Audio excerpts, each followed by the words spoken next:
အားလုံးပဲမင်္ဂလာပါ Computer 3D စင်တာမှာကြိုဆိုပါရစေကျွန်တော်ဒီနေ့မှာပြောပြပေးသွားမယ်အကြောင်းအရာလေးကတော့ Microsoft Word feature တွေကတစ်ခုဖြစ်တဲ့ Insert တက်ထဲက Symbol Group မှာရှိတဲ့ Symbol တင်ရတာလေးရဲ့အသုံးဝင်ပုံကြောင်းနဲ့ဘယ်လိုသုံးရမလဲဆိုတဲ့အကြောင်းကိုပြောပြပေးသွားမှာပဲဖြစ်ပါတယ် Inserting Symbol တင်ရတာထည့်ခြင်းပေါ့နော်တင်ရတာထည့်ရမယ်ဆိုရင်ဘယ်လိုသုံးရမလဲဆိုတော့ Insert Symbol choose symbol insert တဲ့ symbol group တော့မယ်ပြီးကျရင် choose symbol ဆိုတဲ့တင်ရတာလေးကိုကျွန်တော်ရွေးချယ်ရပါမယ်အခုကျွန်တော်ဒီမှာရေးထားတဲ့ 3D Center စကိုင်း reaching limit on shape ဆိုဒီမှာရေးထားရပါတော့ Computer 3D Center ဆိုတော့ကျွန်တော်တို့ကအရှိမ symbol computer logo computer တင်ရတာလေးကျွန်တော်ထည့်ခြင်းနေပေါ့ထည့်ခြင်းနေဖုန်းဆိုလည်းဖုန်းနံပါတ်နဲ့ရေးထားတယ်ဖုန်းဆိုလည်းကျွန်တော်ဖုန်းနံပါတ်လေးတွေထည့်ခြင်းနေပေါ့ဖုန်းတင်ရတာလေးထည့်ခြင်းနေပေါ့ဆိုရင်ကျွန်တော်ဘယ်လိုလုပ်မလဲဆိုတော့ကျွန်တော်တို့ insert တက်ကိုတွားမယ်ပြီးကျရင်ကျွန်တော်တို့ symbol group ပေါ့နော်ညာဘက်တောင်းမှာ symbol group ဆိုတာရှိတယ်အဲဒီကနေကျွန်တော် symbol ကိုရွေးမယ် symbol ရွေးပြီးဆိုရင်တော့ကျွန်တော်တို့ဒီမှာ computer ကျွန်တော်ဒီမှာထုတ်ထားလို့နော်မထုတ်တီးတန့်လေးတွားမကျင်နေဆိုရင်တော့ကျွန်တော် move symbol လေးနှိပ်မယ် move symbol နှိပ်ပြီးတော့ကျွန်တော်ဒီမှာပုံမှန်ဆိုရင်တော့သူက symbol ဆိုရင်မှာပေါ်နေတတ်တယ်ဒီလိုလေးပေါ့နော်ပေါ်နေတတ်တယ်အဲဒီမှာကျွန်တော် font ကပဲ font ကိုရွှေ့ရမလဲဆိုတော့ webding ဆိုတဲ့ font ကိုကျွန်တော်ရွှေ့ရမယ်နော်ရွှေ့လိုက်ပြီးဆိုရင်ကျွန်တော် computer တင်ရတာလေးထည့်ခြင်းနေဆိုတော့ကျွန်တော်အောက်ကိုတွားရှာမယ်ဒီပဲညာပဲတောင်းက button လေးတွေမှာ computer ဆိုတဲ့ button လေးကိုလိုက်ရှာမယ်ပေါ့ okay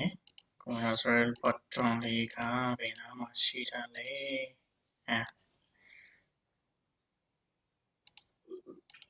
ဟု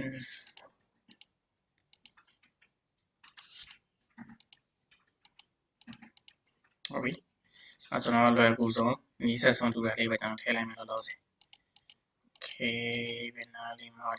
ဒီတင်ရတာလေးပေါ့နော်ဒီတင်ရတာလေးရွေးလို့ရတယ်ဒီတင်ရတာလေးရွေးလို့ရတယ်အဲဆိုကျွန်တော်တို့ထည့်ချင်တာကိုတစ်ချက်နှိပ်မယ်ပြီးကျရင် insert ကိုနှိပ်မယ်ပေါ့အဲ့လိုမျိုး insert ကိုနှိပ်ချင်ဆိုတော့ဒါပဲ click တို့ဒါပဲ click တစ်ချက်ချင်းနှိပ်လိုက်ပါနော်တစ်ချက်နှစ်ချက်စတိုင်းနှိပ်ရင်ပေါ်မယ်နောက်ထပ်နှစ်ချက်ထပ်နှိပ်တယ်ဆိုရင်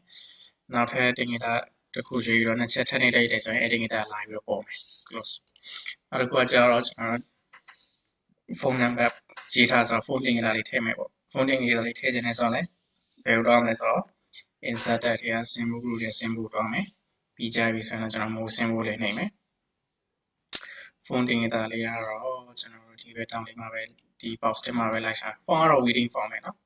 ကျွန်တော်ရွေးရမှာ waiting for မယ်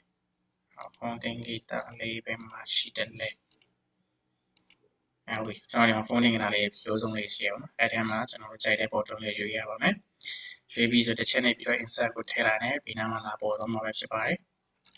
နောက်တစ်ခုကကျတော့ဒီအောက်ဒီ button လေးကိုအောက်မှာပေါ်ခြင်းနေဆိုတော့ကျွန်တော်တို့က copy လုပ်ပြီးတော့ paste လုပ်လိုက်တဲ့ဆိုရင်လည်းတော့လာပြီးတော့ပေါ်ပြီးတော့ပါမယ်နောက်တစ်ခုကကျတော့ဒီမှာရှိထားပါ ear နားဆိုရင်နားတင်ရတာလေးရွေးခြင်းတယ်နားတင်ရတာလေးရွေးခြင်းနေဆိုရင်တော့ကျွန်တော်တို့ခုနနေရာပဲတော့မယ် symbol group ရဲ့ symbol ပဲတော့မယ်ပြီးကြရဆိုတော့ကျွန်တော်ခုန font ထဲမှာပဲ webding ဆိုတဲ့ font ထဲမှာပဲကျွန်တော်ရှိတယ်ဒီမှာနားတင်ရတာလေးမရှိတော့ကျွန်တော်ဒီမှာsorry ဒီမှာ ear နားတင်ရတာလေးပါနော်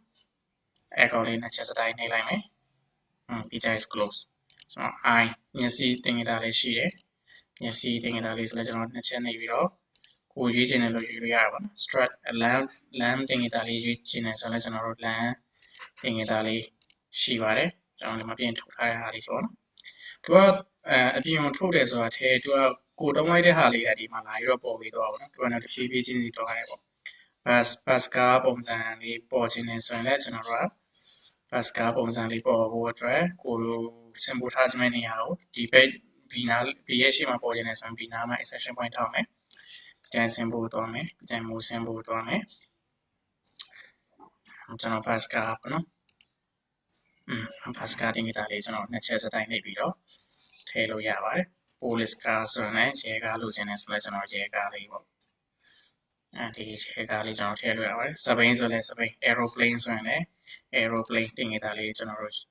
ရွေးပြီးတော့ထည့်လို့ရပါတယ်ဆိုတော့ကျွန်တော် aeroplane အောင်မထည့်တော့နော် font ကတော့ခုန font ပဲ webding ဆိုတဲ့ font ထဲမှာပဲကျွန်တော်လိုက်ရှာလို့ရတယ်ဆိုတော့ ကျွန်တော်အခုရှင်းပြသွားတယ် setting symbol တင်တာထည့်ခြင်းဆိုတဲ့အကြောင်းအရာလေးကို